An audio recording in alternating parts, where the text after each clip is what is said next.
Today's seminar is about how to pass your Checkride, otherwise known as the practical test. So I'm going to be covering this a little differently today than I have in the past.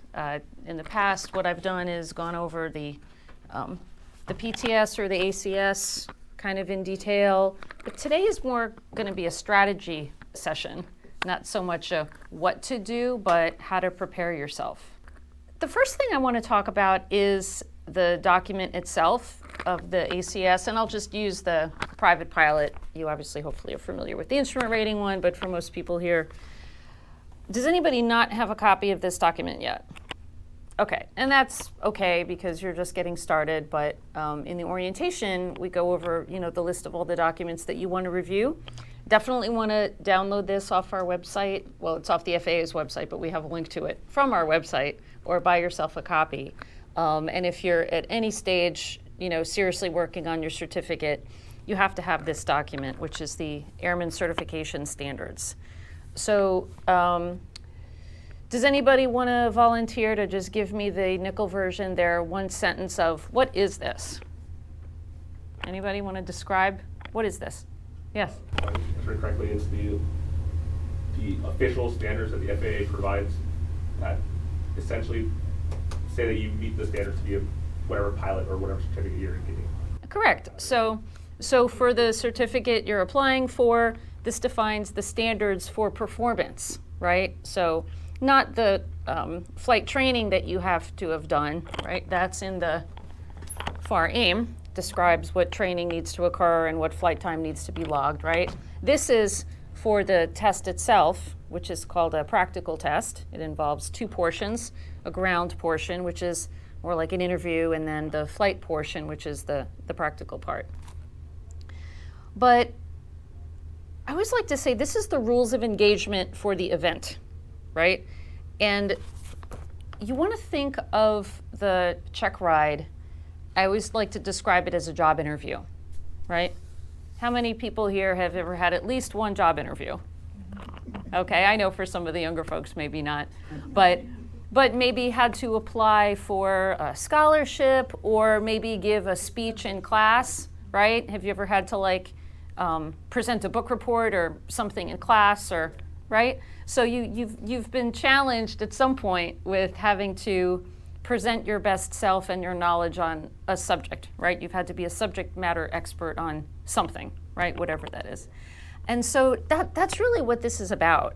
This is your opportunity to demonstrate to this person who probably doesn't know you. You may know your examiner already, Alan, if you're using the same person you used for your private pilot certificate and it hasn't been too long. So there will come a time, especially if you're moving on to advanced ratings, where you will get to know kind of the DPEs and their personality. But they're all working with the same standards, right, for whatever certificate level it is. So the first thing I wanted to talk about with regard to the Airman Certification Standards is you need to own this. And what I mean by own it is you have to not only have read it cover to cover, and I literally mean cover to cover, including all of the recommended resources, the terminology, like literally everything in here, because this is fair game for what's on the test, right? Not only have read it, but really understand it. So if you come across something in here that you're not really sure about, way before the day of the Checkride, right? You better look it up or ask your instructor, figure it out. There should be absolutely no question in your mind of what you're getting yourself into, right? Now, I think, and I'm guilty of this as anybody else, I'm sure everybody in the room probably has been guilty of this before, right? You get an email from Apple or whatever subscription you have, and they're like, we've updated our terms. Click here if you agree. How many people never read it? Right? You're like, okay, I'm either going to use this thing or not, accept, right? You can't do that with this, right? You can't just be like, all right, whatever, that's great, right? I'll take it, right? No, because this is like, for example, for Owen in his case as a high school student, right, giving a book report or something, you need to present as the subject matter expert on everything that's in here. Now, granted, the expectation level is a bit different for a private pilot versus a commercial pilot versus an instrument applicant versus a flight instructor applicant, right? The level of knowledge clearly is going to be more advanced. Hey, Holden, I think, yep, you got a chair right there. Hey. Come on in. So we were just talking about the ACS and what you need to do with this document. So as I was saying, clearly the expectation level is different as you move up to a higher level of certification. But wherever you're at, hey, see if you can grab a chair from the other room, okay? I think there's one by David. And just come on in. Oh, there's plenty of room, hon. Come on in.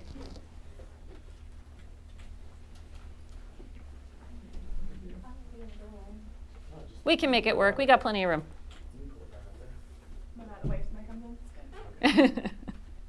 So wherever you're at, you need to think of yourself as, I need to make myself a subject matter expert on all of this stuff, right?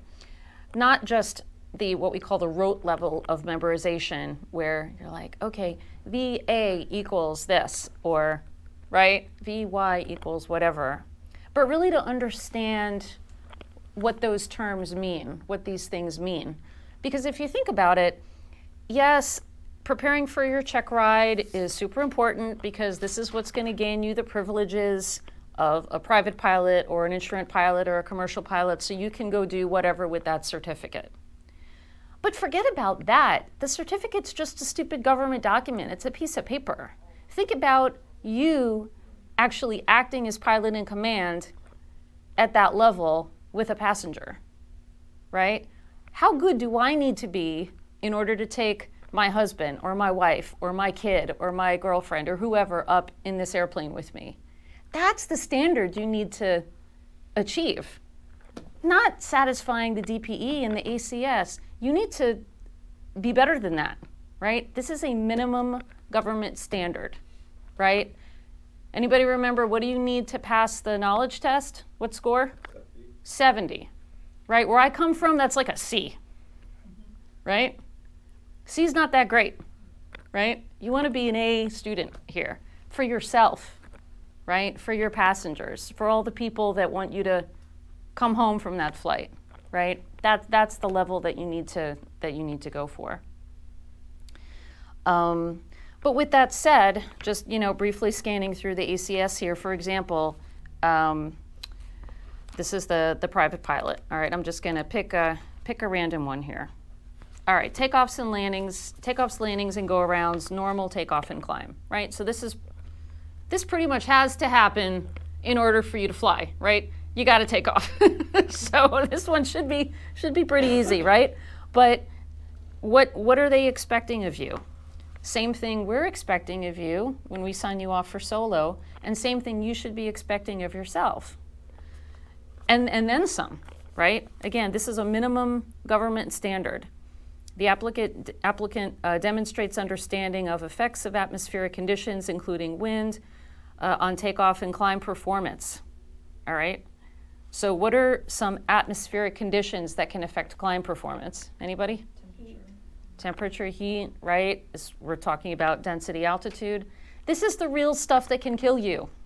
You go on YouTube and you search for density, altitude, takeoff, crash, you'll find a whole bunch, right? That for people that either just remembered it for their check ride, but forgot to apply it down the road when it really matters. Like when you've got people in the airplane and you're at max gross weight and it's hot and they're saying, when do we go home? When do we go home, right? These are all the important decisions you have to make as a pilot to stay safe. And the examiner, they've only got a couple hours with you, right? Like I said, they may or may not know you. They probably don't know you. They probably won't remember you a week from now, right? They're busy folks. There's tons of flight training going on, not because they don't think you're a nice person. It's just, they have a job to do and it's limited basically to what's in this document, right? So what really matters from this process is what you bring to the table, right? What you take away from it, how good you want to be for yourself.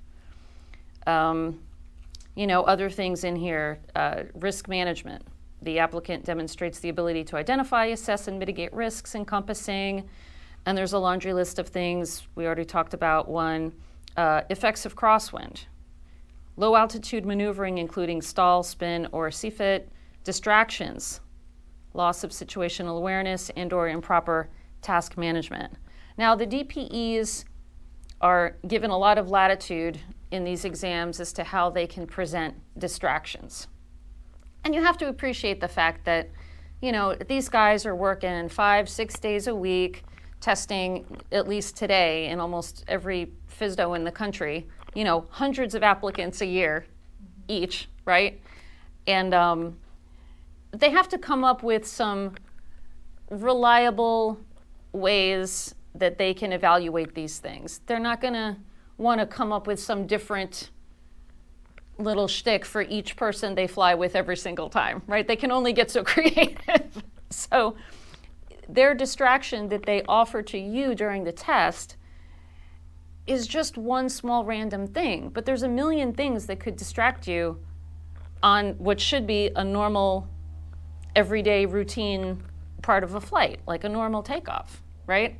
I can think of one time I was taking off, this was years ago when I was living up in Maryland. So I get in the airplane. This was in a retractable gear airplane, so there was a couple, other levers in my vicinity. And I take off, positive rate of climb, put the gear up, put the flaps up, I'm climbing out, everything is good, the sun is shining, and this gigantic bug, I don't know what it was, but it was the biggest flying thing I've ever seen north of Florida, landed on me. And I didn't know if it was going to bite or whatever. I'm like, okay, Meredith, it's just a bug, but it needs to go away right now. So airplane is set, flying. I grab the checklist and I go, and the thing falls into the gear handle well. And I'm like, all right, I guess that's it. It's dead, right? So that was a distraction, but I didn't let it take me away from my primary duty of maintaining positive control of the airplane, right? My 5-year-old self would have gone, Daddy, kill it, right? Thankfully, I've grown up since then, and I just dealt with the bug, right? But no matter what's going on, you have to just maintain control, and if there's any little thing, just come around and land and deal with it. Anybody ever had a window or a door open on takeoff? Right? And what happens? Nothing. Right? Noisy. Pretty much nothing. It's noisy, right? A lot of times in these planes, you won't even notice it until sometime later. It's like, you'll look down to get something. You're like, oh, there's a gap there that wasn't there before. I guess my door's open. Oh, well, right? So, there have been cases where applicants, again, because they're kind of a little amped up because it's the Checkride, would have that happen on the takeoff roll, right? And, okay, this is a real world distraction. The examiner's thinking, fantastic, I don't have to come up with something unique. It just happened, right? So they'll just sit there and see, well, what is this guy gonna do? Or what is this girl gonna do, right? And if you panic and slam on the brakes or, otherwise freak out, well, guess what? Your test should be over at that point, right? Because the examiner, rightfully so, would say, you know what, this person is just not ready to handle being pilot in command. And thank goodness that didn't happen during a solo flight, because what might they have done, right? So as you go through your ACS, for most of you, the private pilot ACS, for you, the instrument rating, I want you to sit and kind of close your eyes and think about yourself handling some of these situations, right? And for you to act as pilot in command, what is required of you, right? And I'm going to use this phrase a lot today, is just own it, right? Okay, this has happened. This is my airplane. I mean, it might not be technically your airplane, but you're sitting in it. You're the one flying it. It's your airplane, right? How am I going to get this thing and me and everybody in it safely on the ground? And that's it. If you just do that on this check ride, you're going to be fine. That's all they're looking for is, can you handle this airplane and your passengers and get it safely back on the ground? Now, presumably by the time you get to the check ride, at least at the private pilot level, you've soloed, right? Because that's required per the regs, right? So assuming that the applicant hasn't, faked their logbook, you've actually gone and gotten yourself back somewhere, right? And good on you for successfully making a flight and living to tell about it, right? So going into it right there, the examiner has that expectation that you can function, right? You should be more or less functional on this flight. But there's always the nerves, right? Most people that we've seen fail on the first try. It's not for lack of knowledge or skill, it's brain fart. It's test anxiety. They just kind of crumble. And it doesn't mean they're a bad person. It doesn't mean they're a bad student. It doesn't mean they're dumb. It's just, we're humans, right? We're all humans. We all get a little anxious about stuff sometimes. I remember when I was in college, I went to the University of Maryland and signed up for the journalism program. And I signed up for a reporter position on the school newspaper, the Diamondback. And I remember the first time I had to go interview the president of the university for some story, whatever it was, I was freaking out. It's just a guy whose job is the president of this college. But to me, it's like, he's this like big, important person. I'm this dinky little, whatever I was, sophomore, How do I approach this guy? And I'd had jobs before, but never something like this. So I called up my dad, who's also a pilot, and in his putting on his PIC hat, he's like, honey, look, this guy gets up in the morning and puts on his underpants and takes a shower and goes to work just like you do. So don't worry about it. He's just a guy. He's just a dude. Get your note paper, get your questions, go ask him your questions, smile, shake his hand, and leave. That's all you got to do, right? So this DPE, right, he's just a dude. He's just a guy who has a job to do, follow this, do the right thing, try and make sure that you're a safe pilot. But it's not like these people are some gods of aviation, right? All the ones that I've dealt with, so far in my career have been honestly pretty humble, genuine people that care about flight safety. It takes a lot of work to get to that position, a lot of sweat equity, if you will, right? So this was kind of last on my list, but I just created a good segue into it, is try and put yourself in the DPE's shoes. Try and look at this person not as, like I said on my first interview with the president of the University of Maryland, right? But just instead of me thinking, well, I don't even know what he's doing right now, but his name was William Kerwin, right? Instead of being like, this is President William Kerwin, just be like, hey, it's just Bill, right? This is just Bill. Bill works here.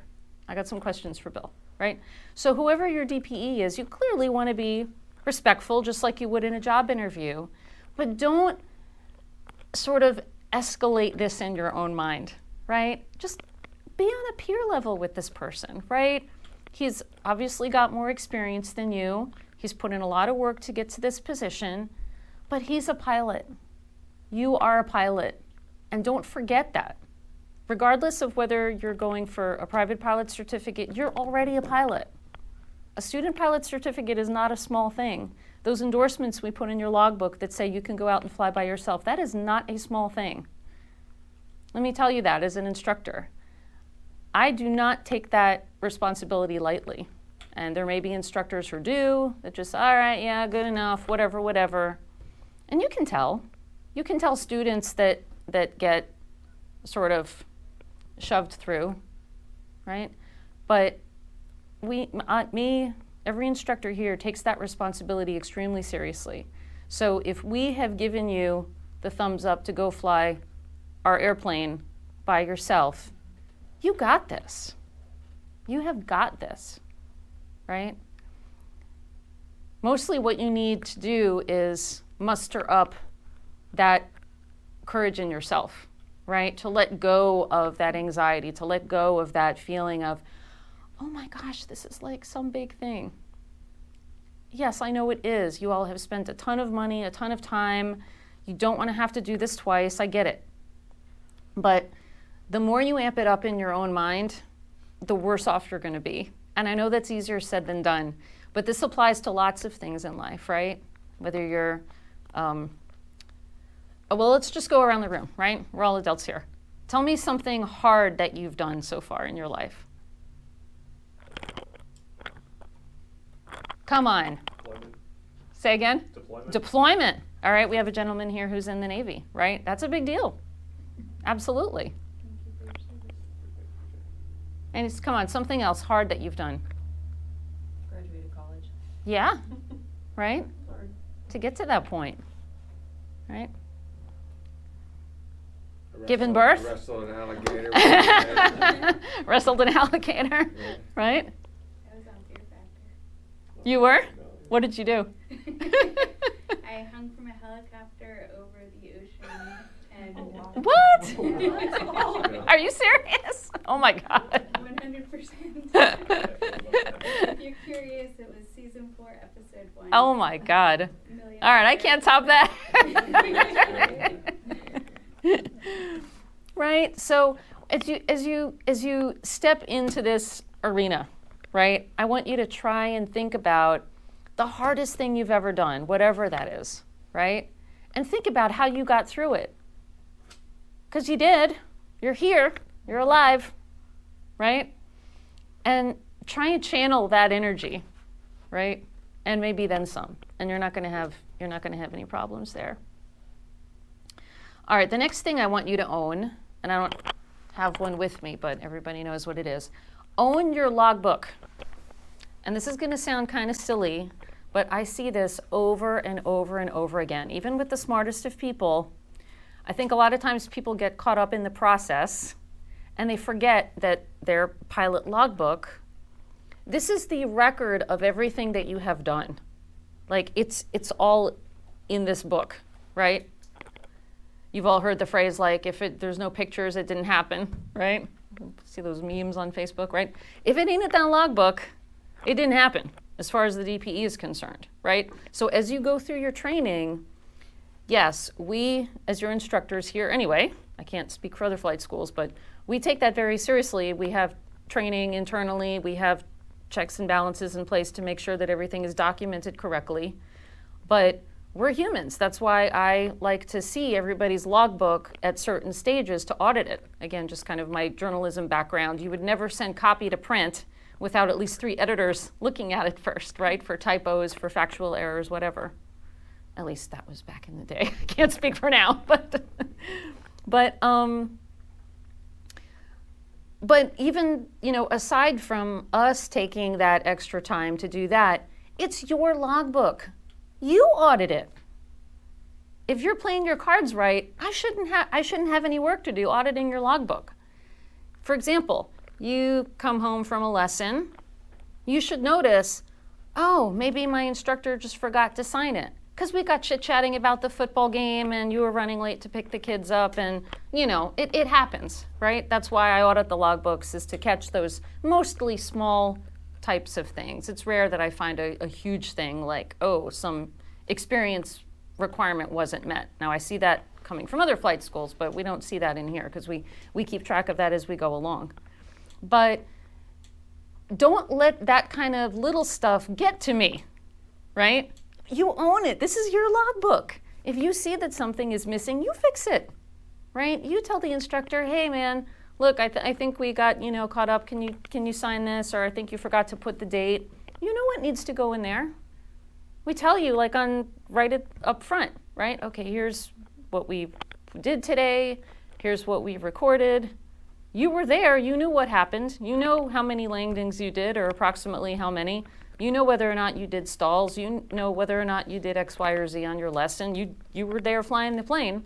So look in the notes and make sure that all of that was documented correctly. And if you see something that is amiss, again, just maybe due to like I said, a distraction because we're all human or whatever, bring it up. Yes, Tom? Another good thing is every few pages, make copies of it and put someplace else. Mm-hmm. Because there's always that possibility. Make a that backup. you Mm-hmm. need to back up. Absolutely. And, you know, we prefer to use the paper logbooks still, especially for training purposes. It's just, in a lot of ways, a bit easier. Electronic logbooks are fine. You know, now I use an electronic logbook just because I'm at the point in my career where I'm not interested in earning a new certificate or rating. I just keep track of it. It helps me keep track of my currency because it's got little electronic reminders. That works good for me. But it's easier in a lot of ways for students that are working on a cert or a rating to have that paper copy. But yes, I agree. You should definitely make photocopies or scan it, right? Keep it on an external drive, something so that if, you know, God forbid it gets lost. And we have had that happen on occasion over the years. The weirdest one was there was a student who was involved in he and his wife got divorced. The wife was mad and took the logbook. Yeah. So that was a bit annoying, and so we were able to recreate it from our records, the best that we had, right? But, you know, I believe in that case there was some stuff like from the previous flight school that was unfortunately missing, and there's nothing, you know, we can do about that. So just try and keep up with your logbook. Make sure that it's accurate as you go along. If you have a question about it, ask your instructor, make copies. And the other thing I see a lot, again, I think is just kind of lack of attention, lack of owning the process, is add up all the columns. When I was a student pilot, I couldn't wait to tally up my page because I was like, I got 10 hours, I got double digits, look, and I was like so proud. I wanted to know exactly at every minute how many tenths of an hour flight time I had. You get to turn the page and like make a new one. Like, I thought that was cool. But I get a lot of logbooks come to me for audit, and there's like 10 pages that haven't been added up. And I'm like, why? Why are you not doing this? Like, don't you care how much flight time you have, right? So just try and do a good job of keeping up with that, like I said, and really owning it. Because let's face it, this logbook not only represents, it's kind of like a diary of your experience, right? Like, I still have my first logbook, and I pull it out every now and then just to kind of like reminisce on, you know, where I made my first solo and any little notes that I put in there. Think of it that way, like this is yours. So, you know, we try and do a good job as the instructor of keeping it neat and accurate because we respect the fact that this document belongs to you, right? This is your record of something that hopefully you really enjoyed and you would want to keep in the future, not just to, you know, satisfy, you know, the FAA or DPE, but, you know, as a memoir. So own it. We talked about totals, making a spreadsheet even, especially as you get further along the pike, like for an instrument rating or a commercial, the requirements start to stack up and the logbook gets thicker. There's lots more pages. So the less work you can make for the DPE when he's auditing your logbook to make sure that all the experience requirements have been met, because they will, right? Even though we present them with an applicant, we fill out the online form, the IACRA that says, yup, you have X, Y, and Z hours. You know, that's all going on the spreadsheet quite nicely, but the examiner has to look in there and say, oh, did this person do all the solos that they said they did? Was all that in there? Were they endorsed? Were they legal to do all that stuff? You know, if they have safety pilot time for an instrument rating, was all that documented correctly? Now, the commercial pilot certificate requirements are kind of nutty, where there's like, okay, you have to have so many hours of either solo flight time or flying with an instructor performing the duties of pilot in command. This one is really silly. So for the commercial, you can either fly totally by yourself solo, or you can fly with an instructor who's supposed to be just sitting there as a babysitter, basically, but you can't take your wife. Now, who's going to be more helpful to you, right? in most cases?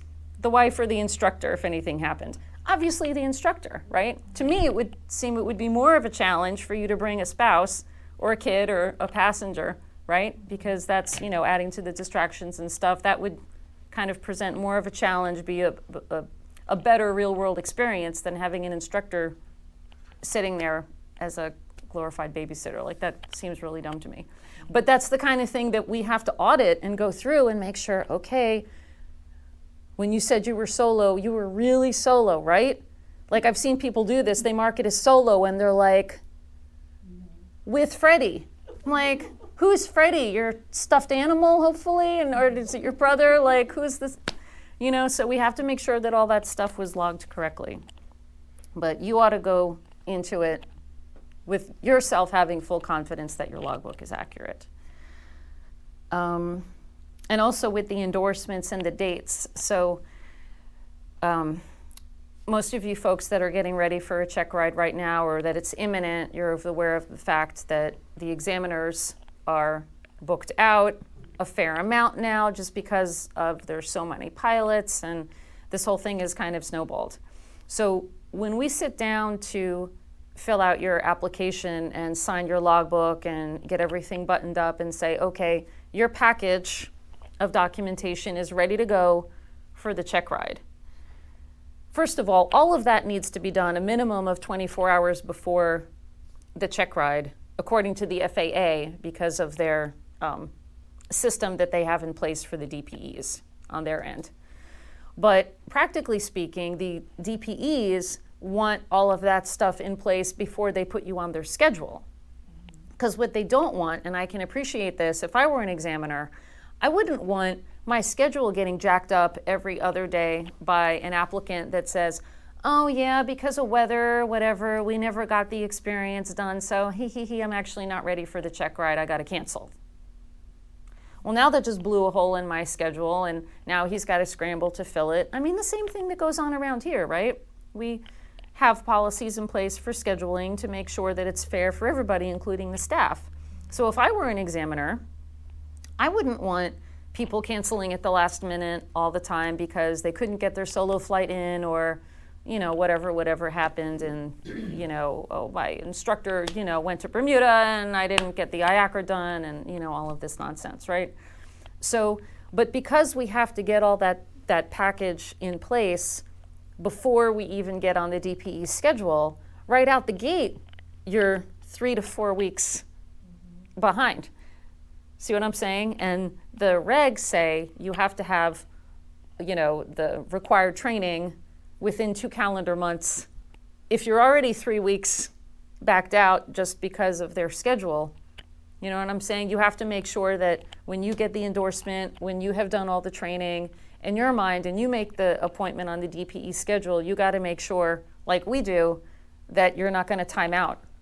Because let's say you get to your Checkride date and you have to reschedule it because of weather, which happens. I mean, most of the time it's okay, but these Checkrides get rescheduled, because of weather, a fair amount. So let's say that he's like, okay, well, the guy's booked out 3 weeks solid, so he's going to have to find a hole for you in his schedule, and they probably, have some time here and there when they can account for, weather cancellations. But you can see how this can starts getting kicked down the road, and now before you know it, your endorsements are invalid, right? So, and we're seeing people creep up on this more and more now because of the backlog. So it's super important these days when you're going for a Checkride for you to keep tabs on the timeline.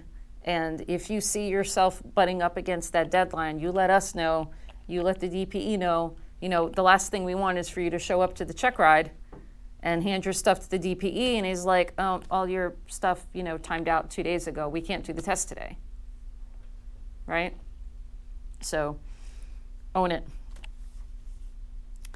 The other thing I want you to own is your proficiency, and this is a good segue from the Checkride, delay that we have in the process now with the examiners being backed up. So we say, all right, applicant, you've completed all the requirements. We think you're ready. Everything looks good. I know you could pass your test today. 100% I know you could pass your test today. Here's my stamp. You go call the examiner. You get on his schedule. So you get an appointment 3 weeks from now or 4 weeks from now, whatever it is. What, are you just going to sit on your thumbs for 4 weeks, right, and hope that you're still ready on the day of the check ride? No, you got to keep flying. You got to keep coming in. You got to keep studying. You got to keep, drilling for this thing. It's not like, just waiting for graduation day to happen right after your finals, right? You got to keep studying. There's more stuff that needs to be done. So really own your proficiency and make sure that you budget enough time and, in some cases, money to fill that gap between the day that you are signed off and the day your check ride actually occurs. And do whatever it takes to stay on top of your game. Some people, they kind of lose motivation, they get frustrated, and I'm like, hey, there's lots of stuff in life that you just got to hurry up and wait. Like buying a house, having a kid. I mean, there's tons of things in life that you're going to sit around and be like, all right, well, this is just the way it is, right? So how you use that time is really up to you. Right? And I encourage all of you to, like I said, do whatever it takes to stay on top of your game. I want to step back now to put yourself in the DPE's shoes, right? Imagine that the roles were reversed. When you go out on your check ride prep flights for whatever certificate with your instructor, when you go out to practice solo, I want you to do a debrief on yourself, a brutally honest debrief on yourself, and say, if I were the DPE, what would I think of me today, right? What would my perception be of this person and what they just did, right? Was I deliberate in making my decisions? Did I really present as someone who is able to act as PIC? If I made a mistake, did I recognize it promptly and make some attempt to fix it? Did I correct it accurately and promptly and satisfactorily and not get myself in a bad way? Example would be a go-around, right? On the private pilot check ride, you have to do at least one go-around. I don't care if your flying is so perfectly stellar, this guy falls asleep and takes a nap, right? But you got to do a go-around. That's mandatory. So if you go out, like I said, on a solo flight or a flight with your instructor, think about, okay, as I'm coming in for my landing, if I'm not totally satisfied with this approach, if there's anything about this that's squirrely, if I think I'm going to miss my target on my short field or whatever kind of target I'm aiming for on the runway, I'm going to go around. And you got to just tell yourself that, right? Every landing is a go around until proven otherwise. Think of it that way, right? I am not going to let this sucker touch down unless I'm satisfied with the approach. Now, hopefully with practice, these occasions are going to be fewer and farther between, right? You're going to be able to confidently complete the landing most of the time, but there are still cases when I go around, when Dana goes around. I mean, everybody, it's not like you become an instructor and you never have to do a go around. That's absolutely not true, right? So, and it's something that everybody should practice. This is why we drill this even on flight reviews, or someone wants to come to me to rent my airplane, like, oh, I've got 3,000 hours and I fly for Delta, whatever. How many times do you think these airline pilots have to go around in a jet? I mean, it happens, but it's pretty rare, right? Most of the time, you land, you plunk this thing down, and you get to the gate because there's other people waiting. Not that they don't practice it during recurrent training. I'm sure that they probably do. But the likelihood of this happening in general aviation is a little more likely, right?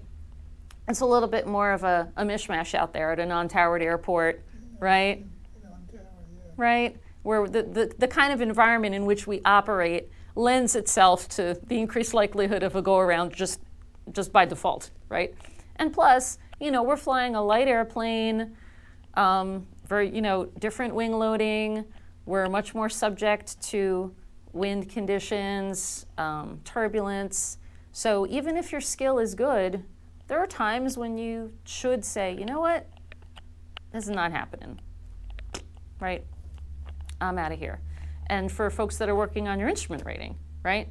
The missed approach procedure, right? You could fly the most perfect approach on the planet and everything looks great, and you get down to minimums and you want to land on the runway, and you can't see the runway because of unforecast or lower vis, or guess what? There's another airplane on the runway, right? You're at a non-towered airport. This could totally happen, right? Marginal VFR conditions at a non-towered airport. You're on your approach. Maybe there's some scud, some lower clouds on your final approach. You're kind of bopping in and out of it. You get to your minimums, and there's a dude sitting on the runway who maybe doesn't have a radio or wasn't paying attention, wasn't expecting you to be there. Well, it's IFR as far as you're concerned, right? So you can't land, but you can't just join the pattern. So what are you going to do? You got to execute the missed approach, right? So we always have to be prepared for that situation, regardless of certificate level or what airplane that we're flying. So that would be something that the DPE is looking for, right? It's not just about greasing the landing. It's not about doing a perfect, steep turn. It's all about decision making, right? This guy wants to, I always kind of joke, I say, these DPEs basically are devoting 4 hours of their day, and their job is to determine whether or not you're going to be the next knucklehead who ends up in an NTSB report. That's kind of their job, right? Their role in this whole process is to be kind of like the final gatekeeper, right? In a perfect world, they wouldn't be needed, right? Because every instructor on the planet would just be so awesome, and we would never, ever, nobody would ever, ever allow a student pilot to solo, right? It happens. We've seen it all around here. All right, it happens. There are cracks in the system. There are gaping holes in this system that you could shoot a cannonball through, drive a school bus through, all right? So you have to appreciate their role in this, right? What are these guys doing? They're trying to make sure that they are not introducing unsafe pilots into the National Airspace System. The last thing I want to talk about, and then maybe we can kind of discuss a few of these things, is take care of yourself, right? I was talking with a gentleman the other day who I just completed his instrument training, and we were here, completing his application and filling out his logbook.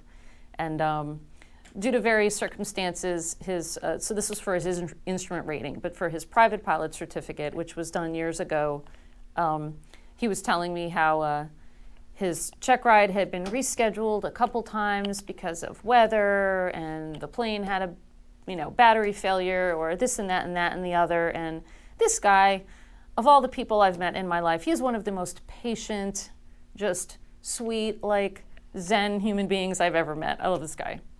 And he was like, Meredith, I got to this third or fourth scheduled Checkride, and my wife was about to have our, second kid, and it's the night before my Checkride, and we're laying in bed, and she goes to me, you know what? I haven't felt this baby kick in a little while. I feel like something's not right. We got to go to the hospital. And he's like, really, honey? Tomorrow's my Checkride. She's like, no, we got to go right now. So I was like, all right, we go, right? That's it. We're just going to have to reschedule it for another day, right?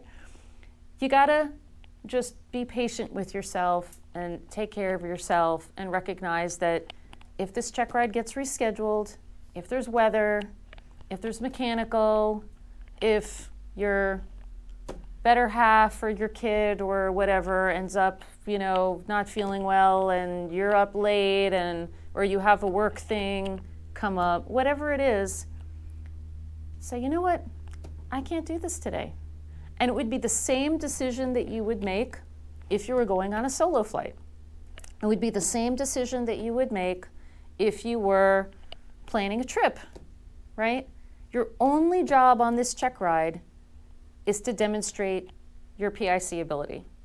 If you can do it that day, you can do it the next day, flying by yourself or taking your first passenger.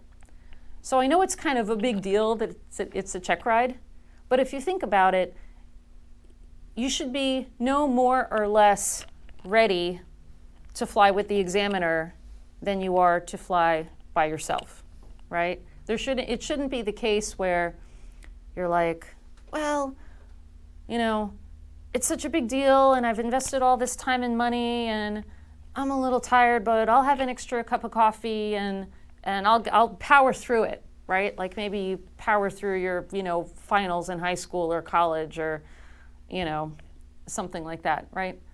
No, if you actually had a flight that day and you were so tired, you should not be thinking as PIC, oh, I'm just going to chug another couple of cups of coffee and power through it. You drive or you just don't go. That's it, right? It's a very easy decision to make. I know it can be kind of a hard decision if you've got maybe people nagging at you or there was some important event that you were flying to, right? We call this get there-itis, right? So get there-itis can bite you on the Checkride if you let it. Don't let it, right? Just own the process, take it easy, be as prepared as you can, and if something comes up, just be chill about it, like my instrument student, and be like, all right, well, more flying for me to continue staying ready. And if you think about it, isn't this the whole point of going through all of this, is so you can enjoy flying? I hope so.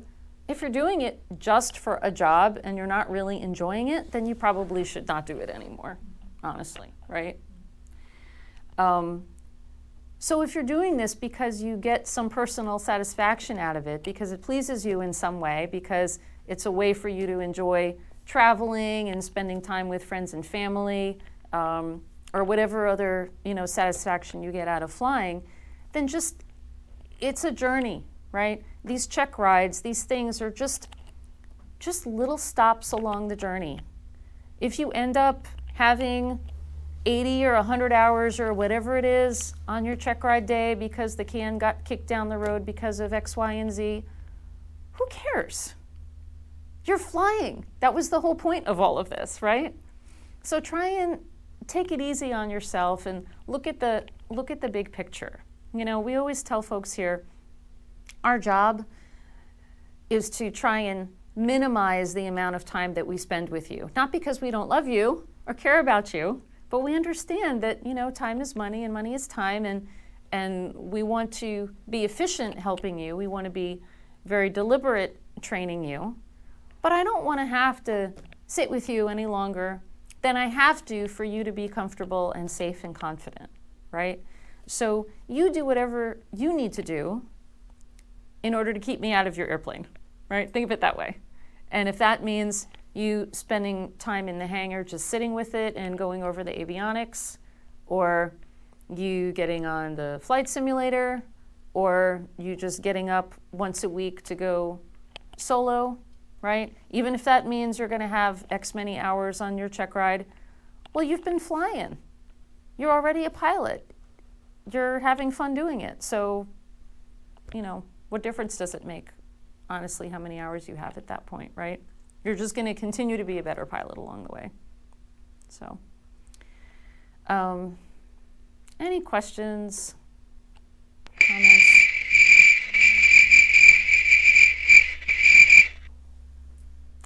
Has anybody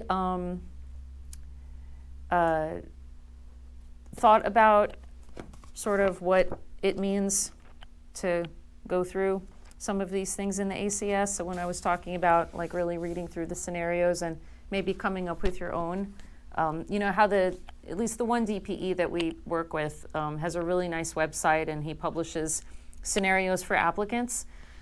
But even if you were working with a DPE who didn't, sort of have those canned scenarios published and publicly available, it's their job to present you with a scenario for your Checkride.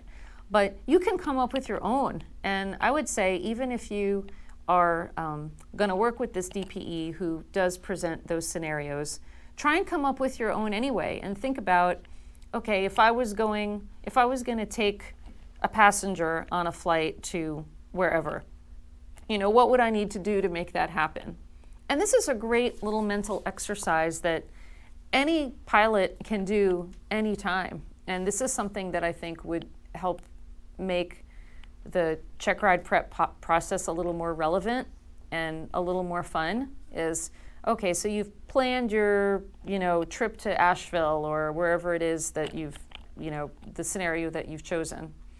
Well, now think about, okay, if I were going to fly this Cessna 150 to, Seattle, right? Maybe to see your brother, or maybe you went to college there and there's a reunion. I don't know, just pick a place. Pick a place that's like really far, that you've never been to, maybe someplace you've never been to before, or maybe someplace you've never flown to in a small airplane before, but you would like to visit. Plan a trip to that place. Go through the whole process from beginning to end, and then look at the ACS and think about, okay, of all these elements, if I were trying to satisfy this DPE, that I can act as pilot in command and go to Seattle, or I can go to New York City, or wherever it is that I want to go in this little airplane today, how would I do it? And maybe it's going to be a 3-day trip.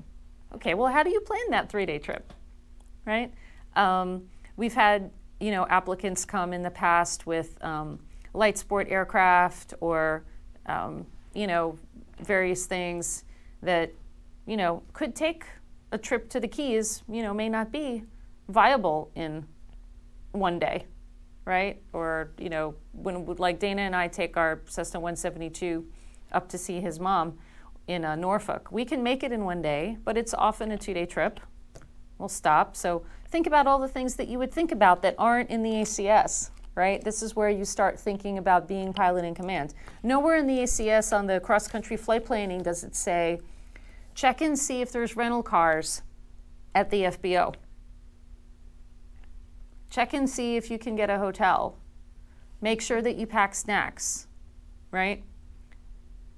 But clearly those are the things you would want to think about if you're actually going on the trip. But this guy isn't testing you on all of the real world things that you would need to do to make this trip. It's just the basics of, do you know airspace? Do you know how to talk to ATC? Do you know how to plan your fuel properly, right? But clearly there's so much more involved in going on a trip than that, right? So just for fun, challenge yourself and say, okay, I'm gonna one day, I would like to fly my little airplane to wherever. And get yourself on ForeFlight or SkyVector or whatever it is that you use and plan it out. And if you can do that, this is easy. I mean, this is like stupid easy if you can do that, right? One thing that you had me do that helped and was big in the oral was reading the POH cover to cover of the plane I was in. You said, you told me read every single bit of it, and he got really into it in the oral. And if I hadn't read it, I would have been looking a bunch of stuff up, or not knowing where to go for it. So.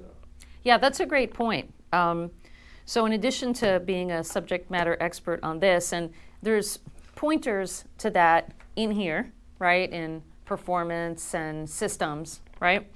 But you have to remember that the ACS, someone who's coming for a Checkride, there's dozens and dozens of varieties of makes and models and configurations of airplanes that applicants are bringing to the test, right? You're not earning a certificate for a Cessna 150. Your certificate says private pilot, airplane, single engine, land. There are hundreds of airplanes that could fit in that bucket, right? Your one little airplane is just one of many that could satisfy this requirement. But your job, getting back to the being subject matter expert, right, is to know your airplane. You need to convince him that this airplane you are bringing to the table today, you know everything there is to know about this airplane. Now, you're not expected to be able to fix the airplane, right? You're not taking a mechanics exam, but as the pilot, you have to know how this thing works, And if something breaks, you have to be able to identify, to the best of your ability, what's broken and the significance of that, right? Like, okay, if you're flying a Cessna 172 with 2 radios and the second radio fails, is the plane grounded? No, right?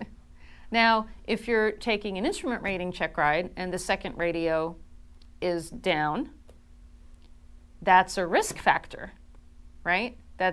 It may or may not make your flight impossible, right? Depending on the configuration, but it definitely adds risk, right? Because now you've got less redundancy available to you in your plane. So that's something that you would want to bring up to the examiner, right?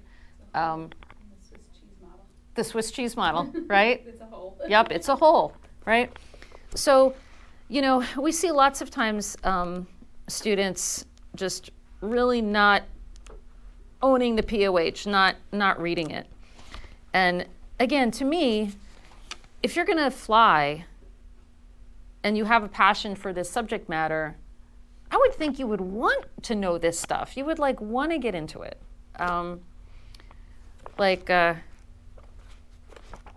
So you look here on the in the weight and balance section, the equipment list. There's all kinds of stuff in here that you don't have in your airplane, but you might think about, okay, well, what was that option and why was that available? Or what options, are installed on my airplane? And how do these things work? What's the diagram of how the electrical system works in my airplane? And what redundancy do I have? And I don't know, there's just so many cool, mechanical things that you can learn about your airplane. And not all of it is in here, right? If you have for example, a upgraded engine or avionics, those are going to be in separate supplements. Read the supplement. Again, I have lots of people come to me, they're like, they don't understand how the Garmin G5 works. I'm like, well, you've been staring at this thing for 20 hours. You've been pushing the buttons. Did it not occur to you to look at the manual? I showed you where the manual was. It's right on the website, right? So own it, right? Take responsibility for your stuff, for your airplane, for your proficiency, and for your pilot in commandness, right? And just go rock it, because you'll feel good about it then, right? If you just barely squeak by with rote memorization, I guarantee you somewhere inside, you may put on a good front and be like, oh yeah, I passed. But I guarantee you somewhere in the back of your mind, you're going to be like, whew, oh crap, right? You don't want to have that feeling. You want to feel really good about it. And if that takes you a little extra time, then it takes you a little extra time, right? So that's my spin on Checkride prep. It was intended as more of a motivational talk